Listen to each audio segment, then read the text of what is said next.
మీరు మాట్లాడండి. ఏమిటి ఈ జనసేన నిన్న సజ్జల గారి కామెంట్ చూసుంటారు, అలాగే పోసాని గారి వ్యాఖ్యలు చూసుంటారు, పవన్ కళ్యాణ్ గారికి సంబంధించి కానీ వీటన్నిటి మీద మీ కామెంట్ చెప్పండి. సార్ కేఎస్ఆర్ గారు, మీకు మీతో పాటు పాల్గొన్న ప్యానలిస్టులకి, సాక్షి టీవీ న్యూస్ ఛానల్ వీక్షకులందరికీ కూడా నా హృదయపూర్వక నమస్కారాలు, శుభోదయం. సార్, ముందుగా అన్నిటికన్నా ముందు పవన్ కళ్యాణ్ గారు ఈ పెళ్ళాం భార్య అనే మాటకి నేను చెప్పాలనుకుంటున్నాను సమాధానం. జనరల్ గా పవన్ కళ్యాణ్ అనే వ్యక్తి సినిమా అతనే, పోనీ అతని దృష్టిలో పెళ్ళాం అన్నంత మాట అంత బూతు పదం అయితే, అంత వాడకూడని పదం అయితే, సినిమా ఫీల్డ్ మీద ఆయనకున్నంత అవగాహన అయితే నాకు లేదు. కానీ ఓ 2-3 సినిమా పేర్లు చెప్తాను మీకు. ఏంటంటే, పెళ్ళాం ఊరెళ్తే ఇదో సినిమా పేరు, మొండి మొగుడు పెంకి పెళ్ళాం ఇది ఇంకో సినిమా పేరు, పెళ్ళాం చెబితే వినాలి ఇది ఇంకో సినిమా పేరు. మరి పెళ్ళాం అనేది బూత్ అయితే మీ సినిమాలకు బూత్ పేర్లు పెడుతున్నారా అని చెప్పడం పవన్ కళ్యాణ్ ఉద్దేశం ఏమైనా? కాదు కదా. పెళ్ళాం అనేటువంటిది ఏం తప్పుడు మాట కాదు, అది వాడుక భాషలో. ఇంకోటి ఏదో ఉన్నట్టుంది, పక్కింటి మొగుడు ఎదురింటి పెళ్ళాం ఇట్టాడిది కూడా ఏదో ఉన్నట్టు. అయితే నేను అనేది ఏంటంటే, పెళ్ళాం అనే మాట వాడుక భాషలో ఉండే మాటే. సర్వసాధారణంగా అనేక సినిమాల్లో ఉన్నటువంటి పేర్లు ఎగ్జాంపుల్ చెప్తున్నాను. పవన్ కళ్యాణ్ అనే వ్యక్తి సినిమా ఆయన కాబట్టి ఆయనకి సినిమా భాషలోనే నువ్వు మాట్లాడిన ఎంత చండాలంగా ఉందో అని చెప్పడానికి ఆ 3 ఎగ్జాంపుల్స్ చెప్పాను. కాబట్టి జగన్మోహన్ రెడ్డి గారు పెళ్ళాం అంటలో తప్పేమీ లేదు, అదేం వాడకూడనటువంటి పదం కాదు.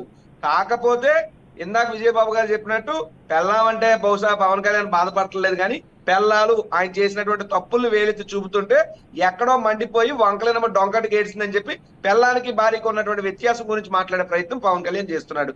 మరి పవన్ కళ్యాణ్కి అంత ఇది ఉంటే, ఇదే పవన్ కళ్యాణ్ వైసీపీ నా కొడకల్లారా అని మాట్లాడాడు. మరి అది తప్ప ఒప్ప అనేటువంటి పవన్ కళ్యాణ్ ఆలోచించాలి.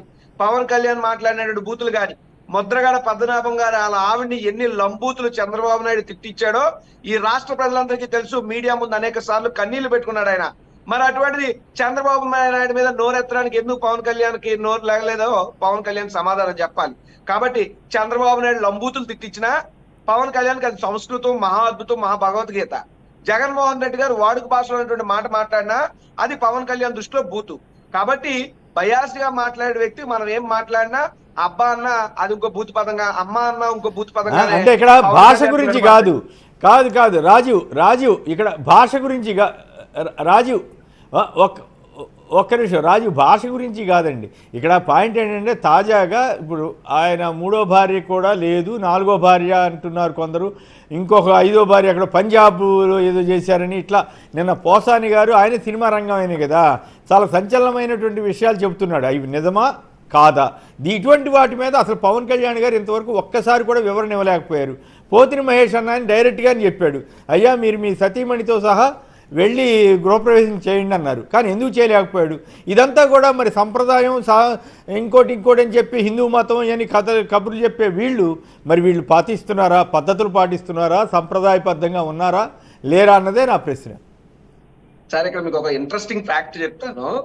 పవన్ కళ్యాణ్ గురించి, పవన్ కళ్యాణ్ పెళ్లిళ్ళ గురించి ఎవరైనా యువతో కుర్రోళ్ళో మాట్లాడుతుంటే వాళ్ళకెవరు పిల్లల్ని ఇవ్వట్లేదు సార్. పవన్ కళ్యాణ్ పెళ్లిళ్ళు అయిన వాళ్ళు మాట్లాడచ్చు, మాలా పెళ్లిళ్ళు అవ్వలేని వాళ్ళు ఇలాంటి దిక్కుమాల టాపిక్లు ఎత్తుకుంటే మా క్యారెక్టర్లు కూడా బయట అనుమానించే పరిస్థితి. సో పవన్ కళ్యాణ్ లాంటి వ్యక్తి వల్ల యువతరం దెబ్బతింటుంది. ఆయన ఏదో దిక్కుమాల పనులు చేశాడు, చండాల పనులు చేశాడు, క్యారెక్టర్లెస్ పనులు చేశాడు. ఆయన అనేక, ఇప్పుడు ఉదాహరణకి పోసాని కృష్ణమూర్తి గారు మాట్లాడింది కొంత నిజం అని చెప్పి సోషల్ మీడియాలో చక్కర్లు కొడుతున్నాయి. అటువంటి వ్యక్తిత్వం లేని వ్యక్తి. ఫస్ట్ ఇండివిజువల్ ఒక నాయకుడు అవ్వాలంటే ముందు మన క్యారెక్టర్ క్లీన్ గా ఉండాలి, మనం తిన్నంగా ఆడాలి. మనం తిన్నంగా ఉండకుండా ఏదో జగన్మోహన్ రెడ్డి గారు చెప్పినాడు టపా టపా టపా మారుస్తూ ఆయన ఒక ఫ్యామిలీ మ్యాన్ గా ఉండడానికే అర్హత లేనటువంటి పవన్ కళ్యాణ్ లీడర్ గా ఎలాగ ఎగ్జిస్ట్ అవ్వగలడు అన్నటువంటి ప్రశ్న ప్రజల నుండి ఉత్పన్నం అవుతుంది. ఇంకో విషయం, భార్యలు మాత్రమే కాదు, రాజకీయంగా అనేక పార్టీలతో కూడా ఈ వ్యవహారాన్ని, ఉదాహరణకి పొత్తు ధర్మం అనేటువంటిది ఉంటది. అక్కడేమో తాలి ధర్మం లేదు, ఇక్కడేమో పొత్తు ధర్మం లేదు. ఏ పార్టీతో ఇప్పుడు పొత్తు పెట్టుకుంటాడు ఆ పార్టీని తర్వాత తిడతాడు, మళ్ళీ సిగ్గు లేకుండా ఆ పార్టీ కాళ్ళే పట్టుకుంటాడు. ఇది పవన్ కళ్యాణ్ రాజకీయ ధోరణి కూడా.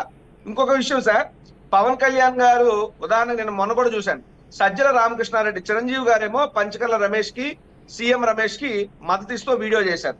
దాని మీద ఎవరో ప్రెస్ వాళ్ళు సజ్జల రామకృష్ణారెడ్డి గారిని ప్రెస్ మీట్లు అడిగితే, ప్రజాస్వామ్యంలో ఎవరికైనా ఇచ్చుకోవచ్చు, ఇక క్లియర్ గా కనబడుతుంది అన్ని వ్యక్తులు అన్ని శక్తులు ఒకవైపు ఉంటే జగన్మోహన్ రెడ్డి గారు సింహంలా సింగిల్ గా ఉన్నారని అన్నారు. దానికి వచ్చిన జగన్మోహన్ రెడ్డి గారిని, సజ్జల గారిని, వైఎస్ఆర్ కాంగ్రెస్ పార్టీని మాట్లాడుతూ చిరంజీవి గారి జోలికి రావద్దు, చిరంజీవి గారు అజాత శత్రువు అని చెప్పి మా అన్న జోలికి వస్తే నేను ఊరుకోనని చెప్పి తెగ ఊగిపోయాడు, రగిలిపోయాడు. నాకు డౌట్ వచ్చింది మరి అదే మెగాస్టార్ చిరంజీవి గారిని అత్యంత హీనంగా అవమానించినప్పుడు, ఆయన కనీసం లేపాక్షి ఉత్సవాలకు పిలవలేనప్పుడు ఈ పౌరుషాన్ని చంద్రబాబుకి ఎంత కమ్మేశాడు. ప్రజారాజ్యం పార్టీ పెట్టి ఓడిపోయినప్పుడు జెండా పీకేద్దామని బ్యానర్ ఐటమ్ రాసినటువంటి ఈనాడునో లేదా ఆంధ్రజ్యోతినో సిగ్గు లేకుండా ఆ రోజు ఎందుకు నోరెత్తలేదు? మరి ఆ రోజు అన్న మీద ప్రేమ లేదా? ఈ రోజు అన్న మీద ప్రేమ పుట్టుకొచ్చిందా? జెండా పీకేద్దాం అన్నప్పుడు ఈ పౌరుషాన్ని అంతా ఎంత కమ్మేశాడు రామోజీరావుకి పవన్ కళ్యాణ్. ఇంకో విషయం, తన తల్లి గారిని దూషించింది పచ్చ మీడియా, నారా లోకేష్ బ్యాక్గ్రౌండ్ లోనే, చంద్రబాబు బ్యాక్గ్రౌండ్ లోనే అన్నాడు. మరి అటువంటి వాళ్ళతో వెళ్ళి ఎలా కలిసినంటే తల్లిగారి ప్రేమను ఎంత కమ్మేసుకున్నాడు? తన వ్యక్తిత్వాన్ని, తనకి గుండు కొట్టించింది అనంతపురంలో పరిటాలరావు గారు గుండు కొట్టించారని ప్రచారం టీడీపీ ఆఫీస్ నుంచే మొదలైందని మాట్లాడిన వ్యక్తి మరి దాని మీద ఎందుకు నోరెత్తలేకపోయావు, ఎందుకు ఊగలేకపోయావు, ఎందుకు అరమరికి అరవలేకపోయావు? అంటే నీ వ్యక్తిత్వాన్ని ఎంత కమ్మేసుకున్నావు? లేపాక్షి ఉత్సవాలకు ఎందుకు చిరంజీవిని పిలవలేదని బాలకృష్ణ అడిగితే అలా నేను ఎవడ పడితే అని తెచ్చి నా నెత్తి మీద పెట్టుకొని అన్నాడు. మరి ఆ రోజు బాలకృష్ణ మీద నోరెత్తి ఒక్క మాట మాట్లాడలేని చవట మా మీద ఎందుకు విరగబడుతున్నావు? నీ యొక్క జన సైనికులు, నీ జనసేన మీటింగ్లకు వచ్చే వాళ్ళంతా కూడా అలగా జనం నా కొడుకులు అన్నాడు బాలకృష్ణ. మరి ఏ రోజున బాలకృష్ణ మీద ఇలా రియాక్ట్ అయ్యేవా?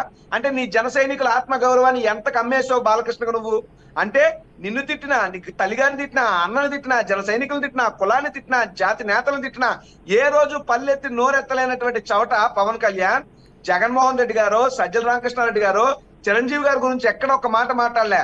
అయినా లేనటువంటి ఒక ఎమోషన్ ని క్రియేట్ చేయాలనేటువంటి పద్ధతిలో ఊగిపోతూ ఓవర్ యాక్షన్ చేస్తున్నాడు పవన్ కళ్యాణ్. ఇది ఒక పక్క. ఇకపోతే ఇప్పుడు ఆ కోమటి జయరాం గురించి మాట్లాడుతున్నాం కదండి, అది ఎంత అంటే ఒక రకంగా ఈయనెవడో అమెరికా పోయాడు, ఆయనకి భారతదేశంలో బతుకు చేతగాక అమెరికా పోయాడు. సరే రూపాయి సంపాదించుకున్నాడో ఏం దిక్కుమాల పనులు చేసాడో చేసుకున్నాడు.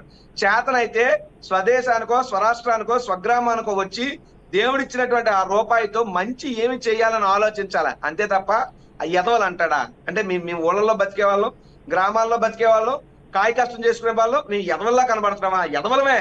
చంద్రబాబు నాయుడు లాంటి 14 ఏళ్ళు అధికారం ఇచ్చాం చూడండి, మేము ఎదవలమే. పడాలి. ఇలాంటి దిక్కుమాల మనుషులతో ఒక సామాన్య ప్రజల్ని, గ్రామీణ ప్రాంత వాసుల్ని, ఓటర్లని ఎదవలని తిట్టిస్తున్నాడే చంద్రబాబు. దీనికి తగిన మూల్యం చెల్లించుకోక తప్పదు. టీడీపీ దగ్గర ధనబలం ఉండొచ్చు, కానీ మా దగ్గర జనబలం ఉంది. మా యొక్క జనబలాన్ని గతంలో ఓట్లని డబ్బులు పెట్టి కొనేయచ్చు అన్నటువంటి ఆలోచనలు ఇలాంటి దిక్కుమాలు కొన్నాయి. ఇలాంటి కార్యక్రమాలు గతంలో చేసి సక్సెడ్ అయ్యారు. బట్ ఇప్పుడు మీరు ఓటుని డబ్బులతో కొనగలరేమో తప్పితే జగన్మోహన్ రెడ్డి గారి మీద ఉన్న అభిమానాన్ని ఎన్ని వేల కోట్లు ఇచ్చినా మీరు కొనలేరు. మీరు ఎంత డబ్బులైనా ఇవ్వండి. గతంలో కూడా పసుపు కుంకుమ పేరు చెప్పి ఇంటికి 10,000 ఇచ్చారు కదా, డబ్బులు పడ్డాయి లేదు. గరిపాటి నరసింహారావు గారు కామెంట్ చెప్పారు, మీరు పసుపు కుంకుమ పథకం ఇచ్చారు, వాళ్ళ పంచం మరుపు పథకం ఇచ్చారు, అంతే వెళ్ళిపోండి, ఇంటికి వెళ్ళి పడుకోండి అని. అలాగే ఏంటంటే ఇప్పుడు మీరు ఎంత డబ్బులు ఇచ్చినా ఏం చేసినా మీరు ఓడిపోవడం అనేటువంటిది ఖాయం. వాళ్ళకి అర్థమైంది, వాళ్ళంతా వాళ్ళే చెప్పారు. 148 పైన సీట్లు వైఎస్ఆర్ కాంగ్రెస్ పార్టీయే గెలవబోతుంది. మిగతా సీట్లో కూడా మనం వెనకబడ్డున్నాం. వాళ్ళకి ఏం చేయాలో అర్థం కావట్లేదు. ఒక ఇంటికి వెళ్ళిపోయాట, ఒక 4 ఓట్లని, 4 ఓటర్స్ ఉన్న ఒక ఇంటికి వెళ్ళిపోయి 2-3 లక్షలైనా ఖర్చు పెట్టాలి. అంటే ఒక ఓటుకి ఎంత డబ్బు పెట్టాలనే ఆలోచన. ఈ డబ్బు అంతా ఎక్కడి నుంచి వచ్చింది? ఇదంతా ప్రజల సొమ్ము కాదా? చంద్రబాబు నాయుడు 14 ఏళ్లగా దాచినటువంటి సొమ్ము అంతా ఈ రోజు బయటికి తీసి ఓటర్లని కొనాలనేటువంటి ఓ దిక్కుమాల కార్యక్రమం చేయడం అనేటువంటిది ప్రజాస్వామ్యానికి కలంకం, అత్యంత దురదృష్టకరం. ఇలాంటి వాళ్ళందరూ కూడా జగన్మోహన్ రెడ్డి గారి మీద ఎందుకు వస్తున్నారంటే, జగన్మోహన్ రెడ్డి గారు అనే వ్యక్తి పేదల్ని పైకి తీసుకొస్తున్నాడు. చంద్రబాబు మాత్రం తన వారినే పైకి తెచ్చుకున్నాడు.